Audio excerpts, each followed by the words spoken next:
تصرفه عمن تشاء اللهم فاصرفه عنا وعن بيوتنا وأزواجنا وأولادنا وأزواجنا وأولادنا وذرياتنا وبلادنا وبلاد المسلمين يا رب العالمين. وبعد، قال الله سبحانه وتعالى: أعوذ بالله من الشيطان الرجيم يا أيها الذين آمنوا اتقوا الله حق تقاته ولا تموتن إلا وأنتم مسلمون. صدق الله العظيم. الحمد لله ثم الحمد لله. Yang saya muliakan seluruh jawatan kuasa masjid, para ustaz, tuan-tuan haji, puan-puan hajah, tuan-tuan muslimin muslimat yang dirahmati Allah Subhanahu wa taala. Marilah kita sama-sama mengucapkan rasa terima kasih yang setinggi-tingginya kepada Allah Subhanahu wa taala. Syukur, alhamdulillah, kerana pada pagi yang dilimpahi dengan keberkatan pada kami Khamis ini, alhamdulillah sekali lagi kita terpilih untuk sama-sama menjadi tetamu Allah Subhanahu wa taala. Diberikan kekuatan, ruang dan juga peluang untuk kita sama-sama memulakan hidup kita dengan melakukan rutin kewajipan kita, salat subuh berjamaah. Alhamdulillah kita diberikan peluang lagi untuk berada dalam majlis ilmu. Mudah-mudahan dengan asbab kita berada dalam majlis ilmu ini, seperti mana yang dijanjikan, kita senantiasa dikurniakan rahmat kasih sayang oleh Allah Subhanahu wa taala dan juga dianugerahkan dengan maghfirah, keampunan oleh Allah Subhanahu wa taala. Amin ya rabbal alamin. Tuan-tuan yang dirahmati Allah, insya-Allah pada kesempatan pagi ini, alhamdulillah kita di Johor ni tuan-tuan, pagi ini kita bercuti. Maka dapatlah sama-sama kita luangkan masa bagi mereka-mereka yang bekerja macam saya lah. Bagi kebanyakan yang tidak bekerja, memang pada pagi Khamis ini kita memang ada rutin kuliah kita, kuliah subuh. Tapi oleh kerana pagi ini pagi Khamis sempena dengan cuti haul, maka tuan-tuan dapatlah saya memenuhi ruang untuk bersama dengan tuan-tuan. Walaupun slot pagi ini sebenarnya Ustaz Arifin sebenarnya, tapi oleh kerana cuti, alhamdulillah lah, malam tadi pihak masjid telah hubungi saya, alhamdulillah saya dapat bersama-sama dengan tuan-tuan ambil, orang kata ambil peluang keistimewaan berada dalam majlis ilmu. Susah tuan-tuan nak berada dalam majlis ilmu ni. Majlis ilmu ni tak ada bayaran pun, tak ada tiket pun, tapi susah nak datang kan. Sebab apa susah? Sebab dia salah satu daripada apa yang disebut sebagai Raudatul Jannah, taman syurga. Tuan-tuan ingat senang tak nak berada dalam taman syurga? Susah tuan-tuan. Walaupun nampak macam senang. Alhamdulillah lah, kita syukur pada Allah Ta'ala. Moga-moga kita dapat istiqamah berada dalam majlis ilmu. Walaupun seketika dulu kita dikejutkan, sampai sekarang pun benda tu tak habis-habis lagi, iaitu serangan yang menjadi pandemik, yang mana kita terhalang ataupun kita direhatkan oleh Allah Ta'ala untuk hadir dalam majlis ilmu dalam taman syurga ni beberapa bulan yang lepas. Mudah-mudahan Allah Subhanahu wa taala, yang mana kita kena sentiasa dan teruskan doa supaya apa yang berlaku ini akan diangkat segera oleh Allah Subhanahu wa taala, dan akhirnya kita dapat sama-sama solat berjamaah nanti dalam keadaan seperti biasa. Maksud saya taklah semayang jarak-jarak macam ni, kita nak semayang rapat-rapat nanti insya-Allah taala. Allahumma amin ya rabbal alamin. Tuan-tuan yang dirahmati Allah Subhanahu wa taala, dalam kehidupan kita seharian ni tuan-tuan, dipandukan dengan syariat yang sangat indah dan sangat cantik oleh Allah Subhanahu wa taala. Dan antaranya tuan-tuan yang saya nak kongsikan pada pagi ini, hubungan kita dengan manusia melalui harta. Kita ada hubungan dengan Allah Subhanahu wa taala, kita dipandukan dengan sembahyangnya, dengan menunaikan ibadat hajinya,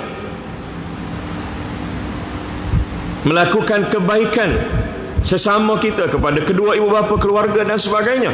Dan juga di sana kita dipandukan syariatnya ialah hubungan kita dengan orang. Dan salah satunya ialah hubungan kita dengan manusia dalam bab muamalah ini ialah ad-dain, hutang. Nah, jadi pagi ini saya nak berkongsi dengan tuan-tuan satu hadis berkenaan dengan hutang. An Abi Qatadah Al-Harith ibn Rib'i radhiyallahu anhu an Rasulillah sallallahu alaihi wasallam annahu qama fihim فذكر لهم أن الجهاد في سبيل الله والإيمان بالله أفضل الأعمال فقام رجل فقال يا رسول الله أرأيت إن قتلت في سبيل الله تكفر عني خطاياي فقال له رسول الله صلى الله عليه وسلم نعم إن قتلت في سبيل الله وأنت صابر محتسب مقبل غير مدبر ثم قال رسول الله صلى الله عليه وسلم كيف قلت قال أرأيت إن قتلت في سبيل الله أتكفر عني خطاياي فقال رسول الله صلى الله عليه وسلم نعم وأنت صابر محتسب مقبل غير مدبر إلا الدين فإن جبريل قال لذلك صدق رسول الله صلى الله عليه وسلم. Hadis riwayat Imam Muslim. Tuan-tuan, daripada seorang sahabat yang bernama Qatadah, Abu Qatadah Al-Harith ibn Rib'i, dia kata Nabi sallallahu alaihi wasallam pada suatu ketika berdiri di hadapan sahabat menyampaikan tazkirah, beri nasihat, menyampaikan kuliah dan sebagainya lah. Dalam ucapan Nabi, dalam tazkirah Nabi itu, Nabi sebut dua perkara antaranya. Kata Al-Harith, yang pertama Nabi sebut tentang kelebihan berjihad pada jalan Allah Subhanahu wa taala. Kelebihan berjihad pada jalan Allah. Yang keduanya tentang beriman kepada Allah Subhanahu wa taala. Kata Nabi sallallahu alaihi wasallam dalam hadis ini, inilah antara perkara yang disebut sebagai afdalul a'mal. Sebesar-besar perkara, sebesar-besar amal, makna ganjaran dia besar. Orang yang berjihad di jalan Allah, apatah lagi kalau dia gugur syahid di dalam perjalanan ataupun perjuangan dia menegakkan agama Allah Subhanahu wa ta'ala. Bila Nabi sebut begitu, bangun seorang sahabat, faqama rajulun faqala ya Rasulullah. Dia bangun dan dia bertanya kepada Rasulullah sallallahu alaihi wasallam, ya Rasulullah, apa pendapat Rasulullah jika saya yang berjihad di jalan Allah dan saya gugur syahid di jalan Allah? Qutiltu, saya gugur syahid, adakah saya akan diampunkan dosa oleh Allah Subhanahu wa ta'ala? Apa jawab Nabi? Jawab Nabi, na'am, ya, kamu akan diampunkan seluruh dosa kamu. Syaratnya kamu sabar. Syaratnya kamu benar-benar berjuang itu kerana Allah, muhtasibun, mengharapkan redha Allah, mengharapkan pahala yang besar di sisi Allah Subhanahu wa taala. Dalam masa yang sama kamu muqbilun, kamu tetap, kamu sabat dan kamu tidak mundur, ghaira mudbirin, kamu tidak mundur. Kalau kamu memenuhi syarat ini, kamu gugur syahid, besar pahalanya. Allah akan ampunkan seluruh dosa-dosa yang pernah kamu lakukan.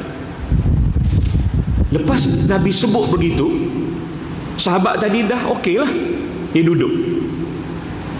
Lantas Nabi sallallahu alaihi wasallam panggil semula sahabat tadi. Kaifa qulta? Tolong ulang balik bagaimana pertanyaan kamu? Apa yang kamu tanya tadi? Kata Rasulullah. Sahabat ni pun tanya seperti mana yang ditanya pada permulaan tadi. Kalau dia gugur syahid, adakah dia diampunkan dosa oleh Allah Subhanahu wa taala? Maka kata Nabi, ya, kamu akan diampunkan semua dosa kamu. Nabi sebut kena sabar, Nabi sebut kena betul-betul mengharapkan redha Allah Subhanahu wa taala, mengharapkan ganjaran yang besar di sisi Allah taala. Kamu kena tetap dan kamu tidak boleh mundur dalam perjuangan itu. Dan tambah Nabi satu lagi, Kata Nabi sallallahu alaihi wasallam, diampunkan semua dosa melainkan satu dosa, iaitu ad-dain, dosa hutang. Kerana Nabi sallallahu alaihi wasallam sebut sekejap tadi, Jibril beritahu aku, itulah antara perkara yang tidak diampunkan. Satu-satunya perkara dosa dan juga kesalahan kesilapan yang tidak diampunkan dosa oleh Allah Subhanahu wa taala. Tuan-tuan, nak sebut besarnya hutang. Dalam dunia sekarang, nak tak nak kita berhutang. Saya berhutang, tuan-tuan, saya yakin dan percaya juga berhutang. Jarang orang dia tak berhutang. Nak beli apa? Sebutlah nak beli apa, tuan-tuan. Semua berhutang. Dan sekarang pula zaman canggih, kita tak pergi kedai lah. Kita tak pergi kedai lah sekarang. Betul kan? Kita tak pergi kedai. Kita tekan, tunggu, datang. Guna apa? Macam-macam kaedah. Antaranya ialah berhutang. Itu secara yang terkini. Yang manualnya sama juga. Dan berapa ramai orang yang berhutang, tuan-tuan, dia niat nak bayar hutang dia. Tapi tak ramai, tak sikit juga ada orang yang berhutang dan dia memang tak niat pun nak bayar hutang dia. Orang ini, tuan-tuan, diancam oleh Nabi sallallahu alaihi wasallam. Kena beringat apa kata Nabi sallallahu alaihi wasallam dalam riwayat yang lain, dalam hadis yang lain. Nabi sallallahu alaihi wasallam sebut, man akhadha amwalan nas yuridu adaaha addallahu anhu, wa man akhadha yuridu itlafaha atlafahu Allah. Ada orang dia berhutang dan dia memang niat nak bayar hutang. Kenapa? Kerana dia terpaksa berhutang. Hutang hukumnya harus, tapi ada ketika, ada masa hutang ni jadi wajib. Kena berhutang. Jadi orang yang biasanya dia wajib berhutang ini, tuan-tuan, memang dia tak ada duit, memang dia perlukan duit untuk menampung perbelanjaan keluarga dan sebagainya. Tuan-tuan, orang ni dia berhutang, dia memang berhutang betul-betul, dan ketika berhutang dia niat betul-betul untuk bayar hutang. Orang ini, tuan-tuan, yakin dan percayalah, kata Nabi sallallahu alaihi wasallam, addallahu anhu, Allah akan tolong bayar. Maknanya bukan Allah bayar, Allah akan berikan kemudahan, sumber-sumber yang berada di hadapan dia untuk dia mudah bayar. Tetapi ada orang, tuan-tuan, yang memang berhutang, memang tak nak bayar. Hutang ni sekeliling pinggang, kiri kanan depan belakang hutang. Tapi orang yang macam ni, tuan-tuan, muka tak malu, Haji Latif. Muka tak malu, dia selamba je. Kadang-kadang kita yang bagi hutang ni, kita rasa segan malu lah. Dia tak betul tu? Pernah berlaku tak? Kita selisih dengan dia pun macam kurang aja, macam segan. Sebab apa? Macam kita nak minta hutang, hak kita tu. Tapi dia buat biasa, buat relax aja. Orang kata selamba biawak. Macam mana, wallahu alam lah. Dia buat tak tahu, buat donor je. Orang macam ni, tuan-tuan, Nabi sallallahu alaihi wasallam kata apa? Nabi kata orang yang macam ni atlafahullah, Allah subhanahu wa ta'ala akan membinasakan dia. Tuan-tuan, bayangkan dalam hadis yang pertama yang kita sama-sama kongsikan tadi, Al-Haris ibn Rabi'i katakan tadi, yang mana Nabi sallallahu alaihi wasallam sebut tentang ganjaran pahala jihad, dan Nabi sebut akan diampunkan semua orang yang semua dosa yang dilakukan kecuali hutang. Tuan-tuan, bayangkan besarnya pahala kita melakukan jihad fi sabilillah, tapi tak boleh nak cover kesalahan hutang kita. Kenapa? Kerana saya sebut pada awal mukaddimah tadi, berjihad ini, tuan-tuan, hubungan kita dengan Allah Ta'ala. Kita mengharapkan pahala di sisi Allah Ta'ala. Ibadat kita buat kerana Allah Ta'ala. Muhtasibun, ibtigha'a liwajhillah, memang niat betul-betul ikhlas kerana Allah Ta'ala. Kita sanggup korbankan jiwa, raga kita, harta benda kita Tetapi tuan-tuan, hubungan kita dengan manusia yang ni Allah tak masuk campur. Bahasa mudahnya saya gunakan Allah tak masuk campur. Ini hubungan kita dengan orang itu ada masalah, kena minta maaf, kena minta kelepasan dengan orang yang kita ada masalah, termasuk dalam bab hutang. Oi tuan-tuan, jangan main-main bab hutang ni. Masjid datang tuan-tuan, maaf sebut, kuliah dengar, baca Quran, zikir, tapi duit orang tak bayar. Ni macam mana ni tuan-tuan, agak-agak nak berdepan dengan Allah Ta'ala. Nak berdepan dengan Allah Ta'ala dan nak berdepan dengan orang yang kita khianati. Nabi SAW dalam satu riwayat daripada Abu Hurairah radhiyallahu anhu, anna Rasulullah sallallahu alaihi wasallam kana yu'ta birrajuli almutawaffa alaihi ad-dainu fayas'alu hal taraka li dainihi fadla. Nabi sallallahu alaihi wasallam pernah didatangi satu jenazah, dibawa untuk disembahyangkan di hadapan Nabi sallallahu alaihi wasallam. Ketika zaman Nabi sallallahu alaihi wasallam, kadang-kadang riwayat dalam riwayat sebut jenazah ini disembahyangkan di rumah. Tapi kadang-kadang jenazah ini dibawa ke masjid, disembahyangkan di masjid. Dan dalam hadis yang saya bacakan ini, jenazah ini dibawa kepada Nabi SAW untuk disembahyangkan. Tapi sebelum sembahyang Nabi tanya, fayas'alu hal taraka lidainihi fadla. Orang ini ada dain tak? Ada hutang tak? Nabi tanya, orang ini ada hutang tak? Nabi tak tanya orang ini dah pergi haji ke belum. Nabi tak tanya orang ni khatam Quran ke tak khatam Quran lagi. Orang ni cukup tak puasa bulan Ramadan ni. Nabi tak tanya. Tapi Nabi tanya orang ni ada hutang ke tak.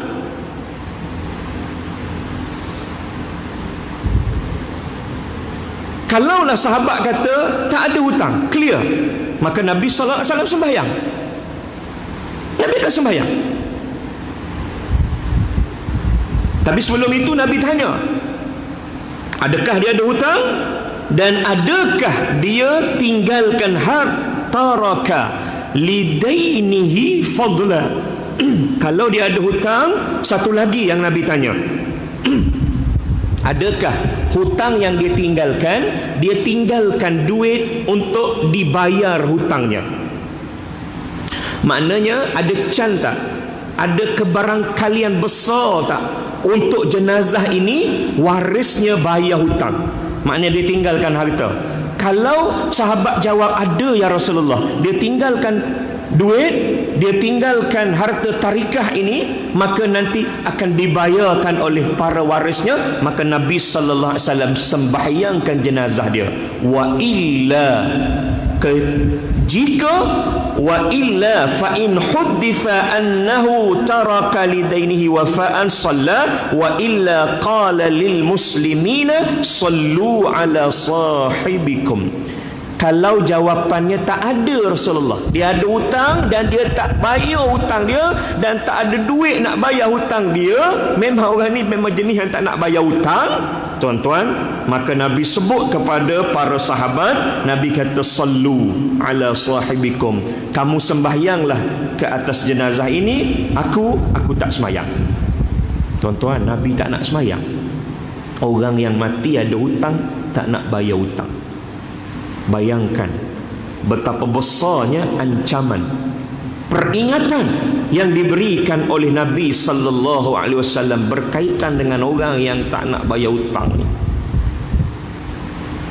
Sedangkan sembahyang Nabi sallallahu alaihi wasallam ini, tuan-tuan, sahabat-sahabat memang tunggu-tunggu. Kalau boleh sahabat nak meninggal sebelum Nabi meninggal. Untuk apa? Untuk Nabi sembahyangkan jenazah mereka.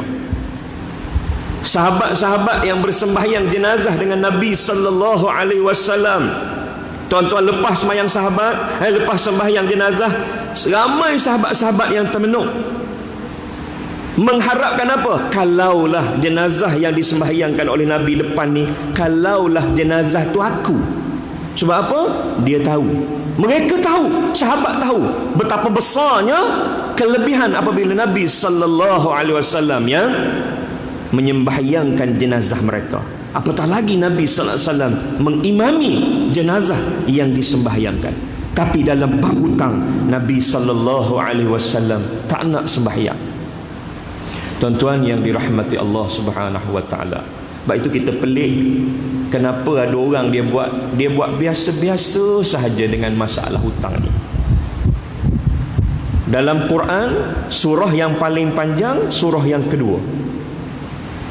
Surah apa? Al-Baqarah. Ayat yang paling panjang, ayat dalam surah yang paling panjang. Satu muka surat kan, tuan-tuan kan? Sebab itu kalau imam baca, ya ayyuhallazina amanu idza tadayantum bidainin. Sudah kita kata. Panjang ya. Rakaat pertama imam baca yang ni panjang ah. Haji Mail imam baca yang ni panjang. Sebab dia nak kena habiskan satu ayat tu. Satu ayat tu, satu muka surat. Kan?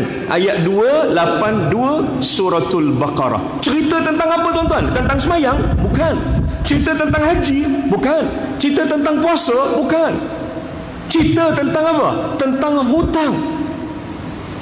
Garis panduan yang diberikan oleh Allah Ta'ala secara jelas dalam ayat 282 suratul Baqarah. Kata Allah Subhanahu wa Ta'ala, wahai orang-orang yang beriman, idza tadayantum bidainin, kalau kamu berhutang, saling berhutang di antara kamu kepada suatu masa yang ditetapkan, ila ajalin musamma, maka hendaklah kamu faktubu, hendaklah kamu tulis. Yang ini tuan-tuan minta maaf sebutlah, kita tak buat. Bila kita buat, kalaulah hutang itu besar, dengan syarikat kereta, nak beli kereta, adalah agreement, tulis lah. Dan nak beli rumah, tulis lah. Nak beli tanah, tulis lah. Tapi kalau setakat pinjam RM10, RM50, RM1,000, RM2,000, ada tulis? Tak tulis. Itu problem lah. Kita yang bayar tak ingat, orang yang kita berhutang, dia memang ingat tuan-tuan. Dia memang ingat. Kita masalah yang tak ingat. Yang masalahnya kita. Sebab itu sebab itu Allah Subhanahu Wa Taala perintahkan dalam ayat yang paling panjang ini, tulis. Tulis tuan-tuan. Ada agreementnya. Sebab apa? Inilah masalah. Apabila tak tulis, timbul masalah. Ka'ab bin Malik pernah ada masalah dengan seorang sahabat bab hutang. Satu hari Ka'ab bin Malik bertengkar dalam masjid Nabi sallallahu alaihi wasallam pasal hutang juga. Pasal hutang. Bertengkar. Sehingga kan Nabi sallallahu alaihi wasallam yang ada dalam rumah, Nabi dengar apa yang mereka perkatakan. Nabi jenguk dan Nabi keluar. Nabi kata, apa masalah ni Ka'ab? Ka'ab kata, ya Rasulullah, saudara ni tak bayar hutang saya. Saya minta banyak kali, dia tak nak bayar. Kata Nabi sallallahu alaihi wasallam, wahai Ka'ab, kamu yang bagi hutang, dah tahu dia tak nak bayar, kamu turunkan sikit. Maknanya mintalah separuh. Kata Ka'ab, ya Rasulullah, aku dah minta separuh, tak nak bayar. Itu yang masalah. Ni ada orang macam ni tuan-tuan. Dahlah kita minta separuh, tak nak bayar juga separuh. Yang separuh tak nak bayar.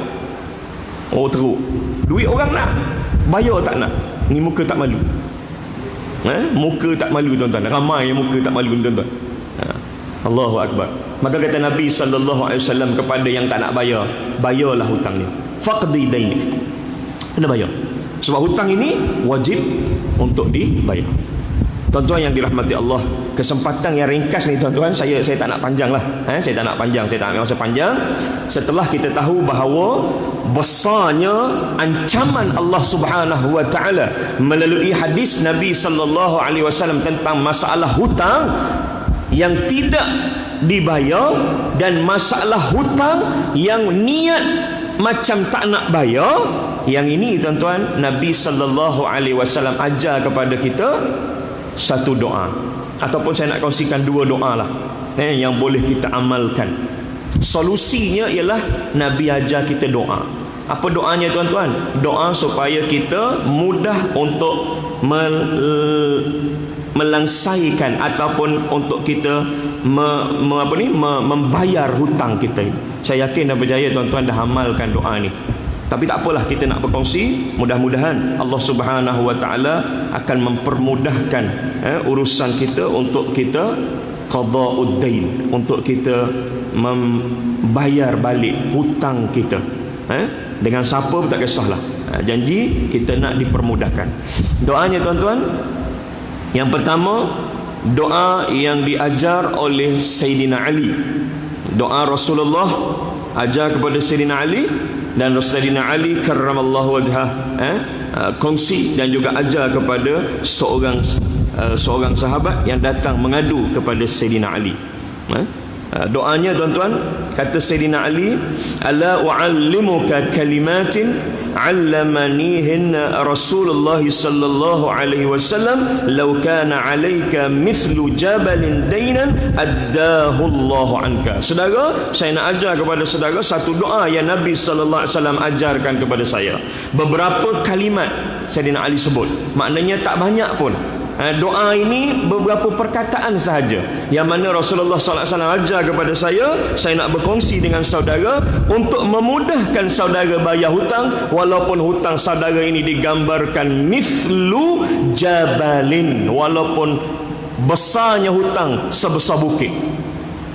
Jarang tuan-tuan kita pergi berhutang bukit dengan orang. Pergi kat Bukit Mo, hutang Bukit Mo satu. Jarang lah. Tapi nak sebut besarnya hutang itu, insya-Allah amalkan doa ni, Allah Subhanahu Wa Taala akan permudahkan untuk kita dapat bayar. Tuan-tuan nak tak nak ni? Kalau tak nak, saya nak berhenti ni. Boleh insya-Allah tuan-tuan Okey tuan-tuan, doanya tuan-tuan dah baca dah. Kita nak ulang balik aja. Okey? Kata Sayyidina Ali, kamu bacalah doa ini. Qala Allahumma kfini bihalalika an haramika wa aghnini bifadlika amman siwaka. Okey tuan-tuan, kita baca sama-sama. Allahumma kfini bihalalika an haramika wa aghnini bifadlika amman siwaka. Allahumma kfini bihalalika an haramika wa aghnini bifadlika amman siwaka. Pendek je kan, tapi dia punya power dia, kata Nabi, kata Sayyidina Ali, kalaulah sebesar bukit pun kita punya hutang, maknanya banyaknya Allah Subhanahu Wa Taala akan permudahkan. Jangan risau tuan-tuan. Alhamdulillah pagi ni kita ada live ni. Kalau tuan-tuan nak ulang balik doa tadi, kalau rasa tak dapat, insya-Allah boleh tengok balik dalam grup Imarah, insya-Allah. Sama-sama kita support NGO Imarah untuk mengembang, menyebarluaskan ilmu kita, insya-Allah. Jadi apa maksud tadi tuan-tuan? Maksud dia, ya Allah kita mohon, Allahumma kfini bihalalika, ya Allah, kau cukupkanlah aku ni Allah dengan perkara yang halal, dengan rezeki yang halal. Cukupkanlah ya Allah, cukupkanlah aku ni ya Allah dengan yang halal, dan jauhkanlah aku daripada yang haram. Kita ni kadang-kadang tuan-tuan berhutang, maaf sebutlah, berhutang ni bukan terdesak pun, sebab nak lebih pada orang. Tengok orang tukar motor baru, kita nak tukar motor baru, kita yang tak puas hati. Orang tukar kereta baru, kita yang tak puas hati. Saya pun pelik kadang-kadang kita ni. Orang sambung rumah baru sebab nak sambut menantu, buka bilik, kita yang tak pasal-pasal anak seorang, bilik dah ada 4, buat bilik satu lagi. Sebab apa? Tak boleh kurang pada orang, menyebabkan berhutang. Yang tak berhutang tak apalah, ni cerita yang berhutang. Berhutang sebab apa? Nak besarkan bilik. Kenapa? Orang sebelah besar bilik. Tak pasal-pasal. Orang sebelah buat pos di depan, kita pun pening buat pos juga kat depan. Orang buat pos sebab nak letak kereta dia 3 biji, kita motor je, tak ada kereta pun, tapi buat pos juga. Sebab apa? Tak boleh lebih pada orang, tak boleh kurang pada orang, nak lebih aja, nak sama je. Ini masalah, ini masalah. Sebab itu doa tadi mengajar kita supaya kita bercukup dengan perkara-perkara yang halal. Allah Ta'ala beri yang halal, jauhkan daripada yang haram. Wa aghnini bifadlika amman siwak, dan kayakanlah aku ya Allah, muliakanlah aku dengan kekayaan yang datang daripadamu, daripada kelebihan daripadamu yang bukan selain daripadamu ya Allah. Itu doa yang telah dikongsikan oleh Sayyidina Ali karramallahu wajhah. Mudah-mudahan kita dapat amalkan. Satu lagi doa tuan-tuan yang terakhir, iaitu doa yang kedua yang saya nak kongsikan pada pagi ini, ialah doa yang diajarkan oleh baginda Nabi sallallahu alaihi wasallam kepada seorang sahabat daripada golongan Ansar, iaitu Abu Umamah. Nabi sallallahu alaihi wasallam pernah satu ketika, tuan-tuan, bukan waktu sembahyang, Nabi sallallahu alaihi wasallam pergi masjid. Nabi masuk masjid bukan waktu nak sembahyang, waktu yang di luar waktu sembahyang. Nabi masuk masjid, tengok-tengok, idzan bi rajulin minal ansar. Nabi tengok ada seorang lelaki, seorang sahabat daripada Ansar. Tengok, oh, rupanya Abu Umamah. Maka Nabi tanya, malaka ya Abu Umamah jalisan fi ghairi waktu salah. Kenapa ni Abu Umamah, kamu duduk dalam masjid sekarang bukan waktu sembahyang? Buat apa? Kalau kita datang waktu pukul 9.30 kan, kita punya waktu duha kan. Kalau orang tanya, buat apa ni Syekh? Nak tunggu kuliah duha kan. Hari ni ada kuliah duha tak ada? Ada nanti pukul apa? Pukul 9. Kalau kita duduk, Haji Latif duduk, Haji Ma'id duduk, tak payah tanya lah, memang duduk nak sembahyang, nak apa ni, nak dengar kuliah duha. Yang ni Abu Umamah ni tak, kuliah duha pun tak ada gitu, tapi dia duduk dalam masjid. Nabi tanya, malaka, kenapa kamu ni jalisan fi ghairi waqti salah, duduk dalam masjid bukan waktu sembahyang? Tuan-tuan, tak boleh tuan-tuan kita bekerja, tiba-tiba kita datang masjid, kita duduk dalam masjid. Bos tanya, gimana? Pergi masjid. Buat apa? Iktikaf. Sekarang waktu kerja, bukan waktu iktikaf. Islam bukan macam tu tuan-tuan, bukan boleh fikir-fikir. Tak boleh. Ini malas punya orang. Nabi suruh kerja, Islam suruh kita kerja. Jadi Nabi tanya satu isyarat, kenapa ni? Jawab Abu Umamah, humum wa duyun. Kata Abu Umamah, aku tengah risau, tengah sakit hati, tengah gundah gulana, aku tengah berserabut ni wahai Rasulullah, dan juga tengah memikirkan hutang banyak. Kata Abu Umamah, menyebabkan aku tak ada tempat yang nak pergi, nak mengadu, aku datang masjid. Subhanallah, ini sahabat tuan-tuan. Ada masalah, serabut, risau, dia tak pergi warung. Kita cari warung tuan-tuan, kita WhatsApp member, telefon member, nak jumpa kat mana? Tepi sungai, warung mana sebut, InsyaAllah kita sampai. Sebab apa? Ada masalah. Itu kita, termasuk saya lah. Ini. Tapi tuan-tuan, sahabat Abu Umamah, dia datang ke rumah Allah, dia datang ke tempat yang paling baik di atas muka bumi Allah, iaitu masjid, untuk mengadu kepada siapa? Kepada Allah, Tuhan, kepada rumah dan juga bumi ini, dan Tuhan kepada dia, Tuhan kita. Ini tuan-tuan pengajaran dia. Selain daripada kita nak sebut tentang hutang, bagaimana sahabat ada masalah, cari siapa tuan-tuan? Cari Allah. Tuan-tuan, ni masalah Covid ni tuan-tuan, masalah yang kita sedang hadapi sekarang ni. Kita nak penyelesaian ni apa tuan-tuan? Penyelesaian jangan banyak, jangan banyak bincang apa-apa, itu bukan bahagian kita. Itu kepakaran itu kita serah pada yang pakar, pihak KKM, pihak MKN. Dia carilah vaksin ke apa dan sebagainya. Kita tuan-tuan minta dengan Allah Subhanahu wa ta'ala. Sekarang saya perhati tuan-tuan, orang jarang doa ni tuan-tuan. Saya pun pelik lah, kenapa? Dia macam dah rasa macam okey, macam bebas je. Maaf sebut kunut nazilah tak baca lah. Saya yang bab ni saya tak boleh fikir. Saya macam hangat aja, macam nak marah aja. Saya maaf sebut tuan-tuan. Di mana-mana saya duk perhati, tengok dekat surau lagi lah. Saya kata, kenapa tinggalkan kunut nazilah? Sekarang masih lagi tuan-tuan, dan kita dilanjutkan sampai bila tuan-tuan? Ujung tahun. Dan ada orang tanya saya, Ustaz, sampai bila? Sampai kita dapat sembahyang semula secara normal biasa, rapat. Selagi kita sembahyang jarak-jarak, makna benda tu masih lagi ada. Wabak ni masih lagi menular. Memang kita tak terlibat, memang kawasan kita tak terlibat, tapi dalam negara kita masih ada. Semalam tuan-tuan naik semula 147 tak silap saya. Dan tak pasal-pasal tuan-tuan. Yelah, tuan-tuan pun tahu kan, yang dia dia punya tempat yang core-nya ialah di seberang kan, di seberang kan, di Sabah, di seberang. Tapi tuan-tuan, kalau orang Sabah kan boleh datang. Termasuklah semalam saya terkejut tengok, Allahu Akbar, negeri aku pun ada, dah lama dah hijau. Kelantan ada juga satu. Siapa? Yang balik daripada Sabah. Agak-agak ada tak orang Sabah balik ke Muar? Hati-hati tuan-tuan. Bukan masalah takut, masalah ikhtiar. Kita kan diajar, antara caranya ialah kita berhati-hati dan kemudian berdoa. Teruskan berdoa. Dan dalam syariat kita, doa, kita ada diajar doa yang powernya antaranya ialah ketika mana kita sembahyang.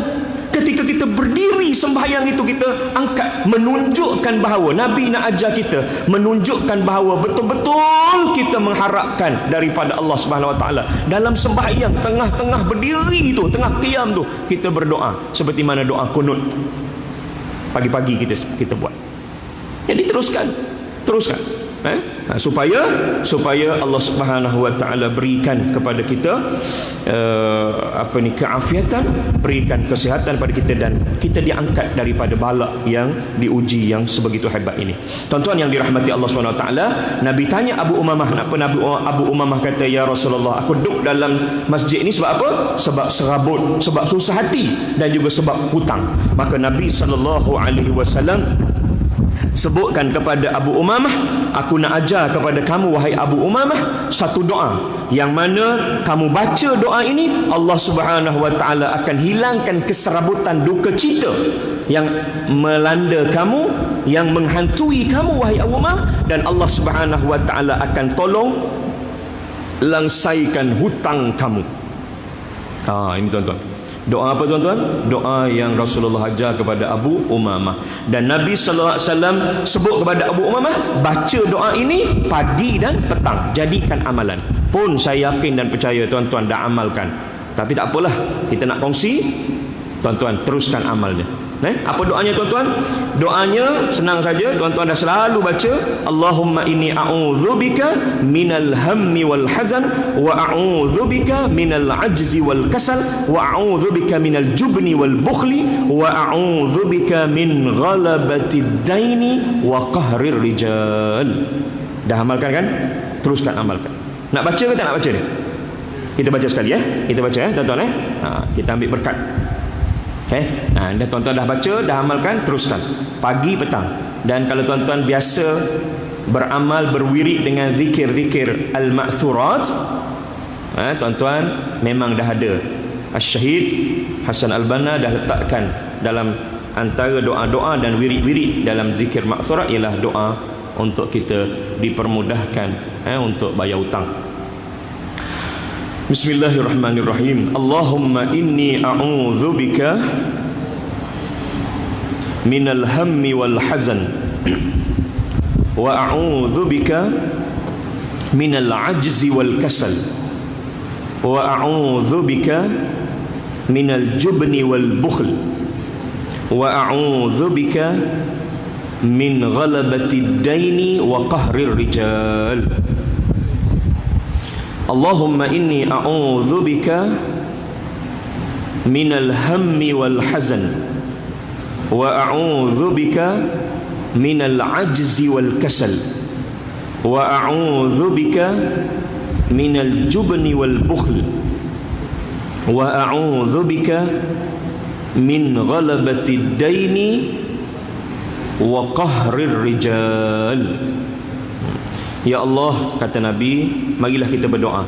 Wahai Abu Umamah, berdoalah, minta dengan Allah. Allahumma inni a'udzubika, ya Allah, lindungilah aku, jauhkanlah aku dengan kekuasaanmu ya Allah, minal hammi wal hazan, daripada keserabutan, gundah gulana, duka cita, tak sedap hati. Minta supaya Allah Subhanahu Wa Taala lindungi. Wa a'udzubika minal ajzi wal kasal, dan minta Allah berlindung dengan Allah Subhanahu Wa Taala daripada ajiz, lemah, wal kasal, malas, lemah dan juga malas. Wa a'udzubika minal jubn wal bukhl, minta jauh dengan Allah daripada sifat pengecut, penakut, dan juga bukhl, bakhil. kedekut. Wa a'udzubika minad daini wa qahri rijal, dan juga berlindung daripada ghalabatid dain, cengkaman, tekanan hutang, dan juga waqahri rijal, dan juga orang-orang yang menindas. Mudah-mudahan kita beramal dengan doa ini, Allah Subhanahu wa taala akan berikan kelapangan kepada kita. Kita kalau rasa masalah, rasa berat pun, insya-Allah Allah akan tolong kita, dan juga kita dipermudahkan untuk membayar hutang, insya-Allah. Bayar hutang sebelum kita dijemput oleh Allah Subhanahu wa taala. Mudah-mudahan kita selamat di dunia, lebih-lebih lagi kita akan diselamatkan oleh Allah Subhanahu wa taala di akhirat nanti, insya-Allah. Tuan-tuan, sedikit sebanyak yang dapat saya kongsikan dengan tuan-tuan pada pagi ini. Mudah-mudahan Allah Subhanahu wa taala akan letakkan amal kita pada pagi ini sebagai amal yang terbaik, disimpankan di khazanah Allah Subhanahu wa taala untuk kita dapat keistimewaannya apabila kita datang menghadap Allah Subhanahu wa taala nanti. Wallahu taala aqulu qawli hadza wa astaghfirullah li wa lakum. Wassalamu alaikum warahmatullahi wabarakatuh. Kita tangguhkan dengan kita sama-sama berdoa kepada Allah Subhanahu wa taala. A'udzubillahi minasyaitonir rajim. Bismillahirrahmanirrahim. Alhamdulillahi rabbil alamin wal 'aqibatu lil muttaqin wa la 'udwana illa 'alal zalimin. Wassalatu wassalamu ala sayyidina rasulil amin wa ala alihi wa sahbihi ajma'in. Allahumma 'allimna ma yanfa'una wanfa'na bima 'allamtana wa zidna 'ilma. Allahumma ij'alna minal ladhina yastami'una al-qawla fayattabi'una ahsana. اللهم اقسم لنا من خشيتك ما تحول به بيننا وبين معاصيك، ومن طاعتك ما تبلغنا به جنتك، ومن اليقين ما تهون به علينا مصائب الدنيا، ومتعنا بأسماعنا وأبصارنا وقوتنا أبدا ما أحييتنا، واجعله الوارث منا، واجعل ثأرنا على من ظلمنا، وانصرنا على من عادانا، ولا تجعل مصيبتنا في ديننا، ولا تجعل الدنيا أكبر همنا ولا مبلغ علمنا، ولا تسلط علينا بذنوبنا من لا يخافك ولا يرحمنا. اللهم ارزقنا خير هذا اليوم وادفع عنا شره. اللهم إنا نسألك خير هذا اليوم، فتحه ونصره ونوره وبركته وهداه، ونعوذ بك من شر ما فيه وشر ما قبله وشر ما بعده. اللهم نور قلوبنا بنور هدايتك كما نورت الأرض بنور شمسك أبدا أبدا. اللهم إنا نعوذ بك من البرص والجنون والجذام ومن سيء الأسقام. اللهم إنا نعوذ بك من جهد البلاء ودرك الشقاء وسوء القضاء وشماتة الأعداء. اللهم إنا نعوذ بك من زوال نعمتك وتحول عافيتك وفجاءة نقمتك وجميع سخطك. ربنا عليك توكلنا وإليك أنبنا وإليك المصير. اللهم اكفنا بحلالك عن حرامك وأغننا بفضلك عمن سواك. اللهم إنا نعوذ بك من الهم والحزن، ونعوذ بك من العجز والكسل، ونعوذ بك من الجبن والبخل، ونعوذ بك من غلبة الدين وقهر الرجال. ربنا أفرغ علينا صبرا، ثبت أقدامنا، وانصرنا على القوم الكافرين. ربنا آتنا في الدنيا حسنة وفي الآخرة حسنة وقنا عذاب النار. وصلى الله على سيدنا محمد وعلى آله وصحبه وسلم، والحمد لله رب العالمين. تقبل الله منكم. السلام عليكم ورحمة الله وبركاته.